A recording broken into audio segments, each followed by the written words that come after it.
guys.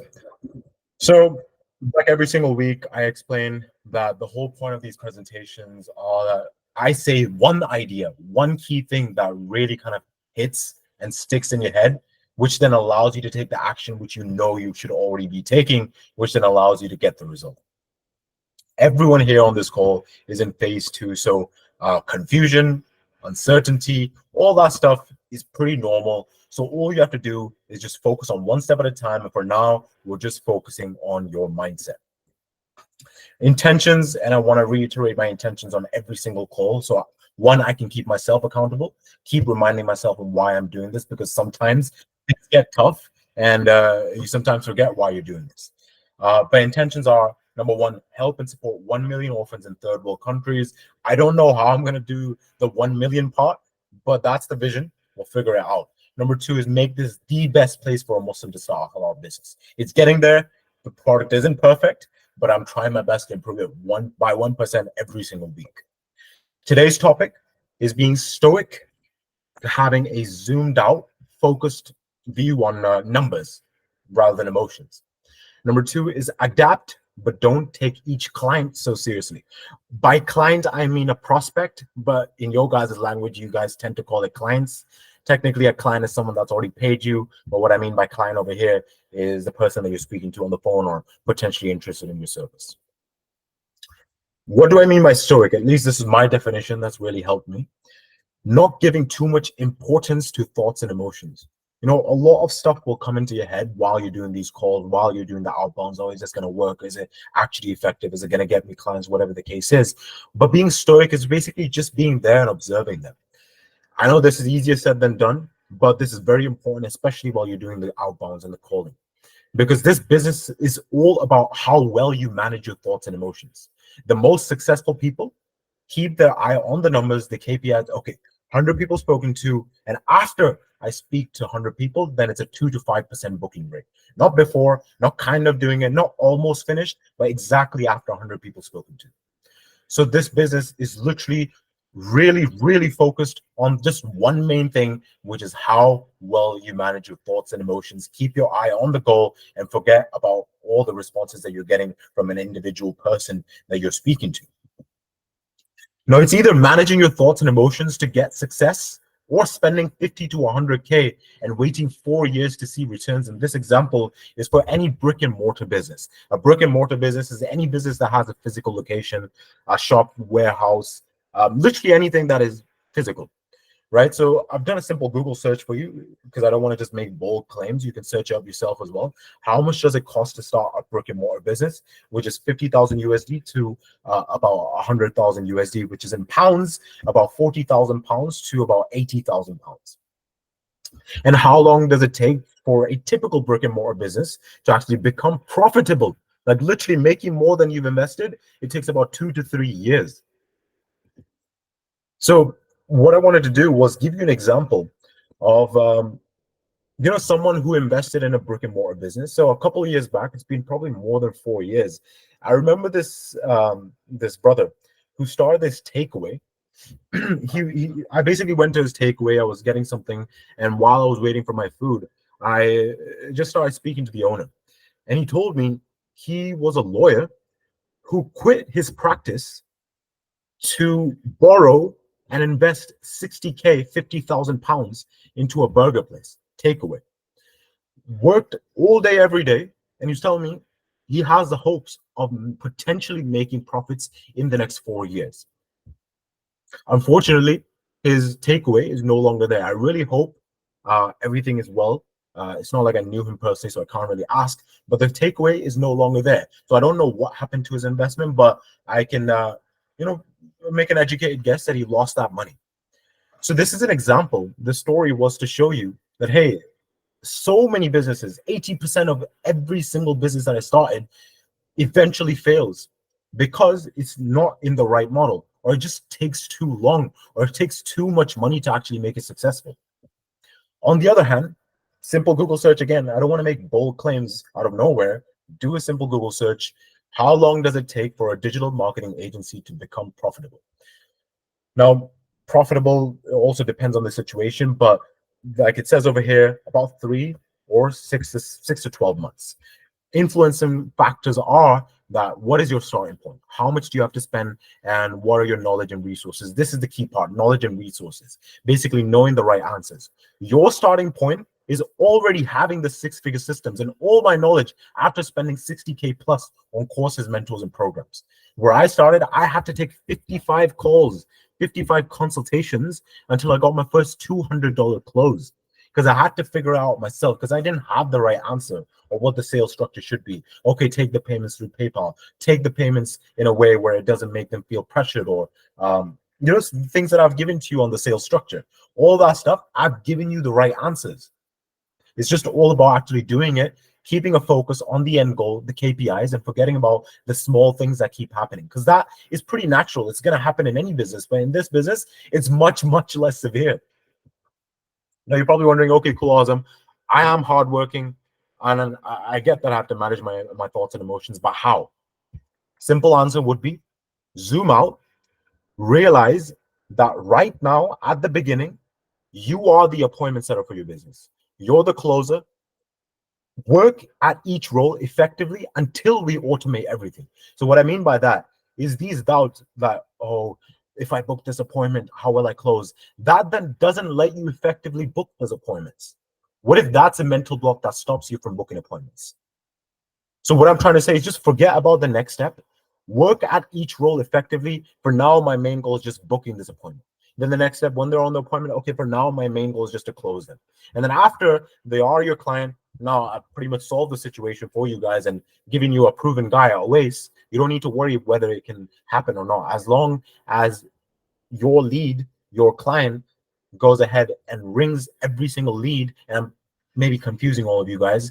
I will get onto this when you get into phase 3, but Nasif knows what I'm talking about. It's a lead generation agency that we're trying to start. We're going to give our clients the leads, and basically our client needs to actually dial them. We all we can do is give them quality leads.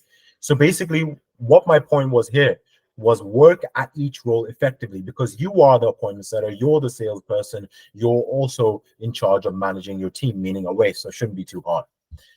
Now, guys, this is what hard work feels like. So many people say I'm hardworking, I'm this and that. But this, what you're going through right now, doing the outbounds, the confusion, the uncertainty, this is what hard work feels like. And this is not from me, it's from Alex Hormozi, but it's very, very simple and effective. Hey, you know how you tell yourself you're a hard worker?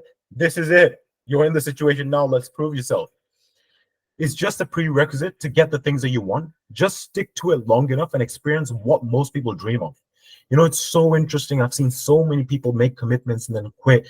But if they just stuck to it a bit longer, they would have actually got most people dream of. Like, it's literally as simple as that. If you just find a way to keep going, you'll find the answer. That's just the way the world works. You probably noticed that in many areas in your life.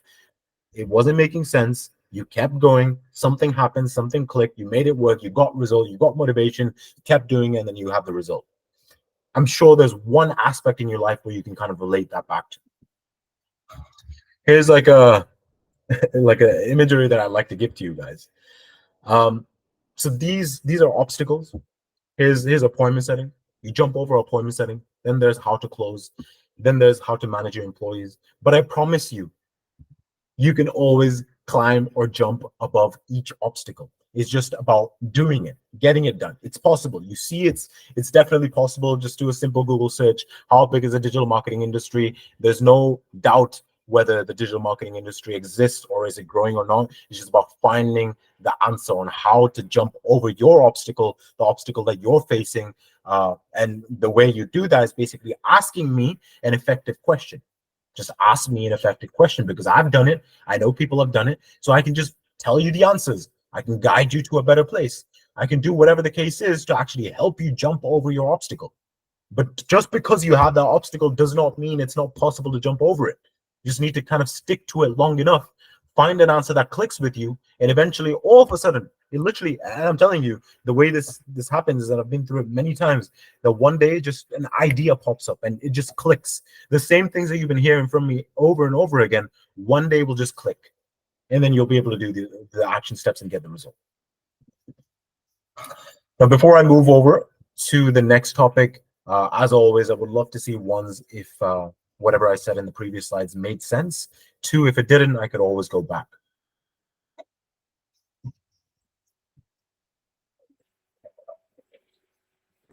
Perfect. I see one's coming in. Amazing. Cool. Now, this week's problem is this is not everyone, but a couple people get thrown off by the individual responses you guys get through the calling or the outbounds. Now, this is called systems thinking. What you need to do is when you're working in the business, and I'm stressing in the business, when you're working in the business, it seems like chaos. So much is happening. There's so much doubt. What is going to happen next? This or that. What you need to do is work on the business, and that comes eventually. But for now, all you can do is zoom out sometimes. Zoom out sometimes and ask yourself, like, what is the goal? Okay, I'm doing these outbounds or cold calling. Okay, at the end of the week, there need to be 100 people spoken to. So the individual responses that you get on the first call or the third call or the fifth call, the person says, do you have a website, or you're a scam, or whatever the case is, you just keep in your mind a zoomed out view, ignore or adapt. If a lot of people keep asking for your websites, just make a simple and easy website. It's not that complicated. All they need to see is your offer, and all they need to see is like just some sort of contact details. That is literally it. But what I'm trying to say here is don't get caught up by the individual responses that you get from people or the individual responses that you get even on sales calls. Because again, we follow the numbers. There's a percentage that we need to get after taking a certain amount of calls, after doing a certain amount of consultations. So ignore or adapt. Focus on the end goal. 100 spoken to, 2 to 5% booking rate. So what could the other 95 to 98 people say, like, within the 100 people spoken to, like, which could basically just mean no. Hey, do you have a website? Are you a scam? I'm not interested. Send me an email. Guess what? What does an interested person do if you have a good enough offer? And yes, obviously the offers are good because we do market researches every single week, which is basically they book in a call. They don't say stupid things. If someone has high enough intent, high enough interest, high enough motivation, high enough pain, they just simply book in a call to solve that pain or basically satisfy their interest. They don't say things like, hey, what is your website? Scam, whatever the case is. You might get all sorts of responses. Ignore or adapt. Ignore or adapt. That's simply it. Don't get too fixated on individual responses. Remember, all roads lead to 30 booked consultations. Income is a byproduct of action, not time. It doesn't matter how long you've been trying to do this. Have you done 200 outbounds every single week? How many times have you done 200 outbounds every single week? How many total consultations have you booked? Have you booked 30 consultations in total? If you booked 3 so far, that means 27 more, and I can almost guarantee that you'll get 3 to 6 clients. That is a fact, and that's how any business runs. If businesses did not follow numbers, no business would exist. So this is the number that I'm giving to you. This is the right answer that I'm giving to you. 30 booked consultations. All roads lead to 30 booked consultations. Whether you do that through project 1, project 2, whatever way you can, just book 30 booked consultations, and I can guarantee you will get 3 to 6 clients. Again, lastly, I'll reiterate this once more before I end. Income is a byproduct of action, not time. The end. Please drop a 1 or a 10 on WhatsApp just to let me know if you found this presentation useful. I'm trying to make these presentations a bit shorter to just get straight to the point, give you the right pointers or ideas that will potentially really click with you. Just give me feedback if you want the presentation to be longer or even shorter. I'm just trying to make it as best as I possibly can week by week. But any questions about what I have spoken to just now?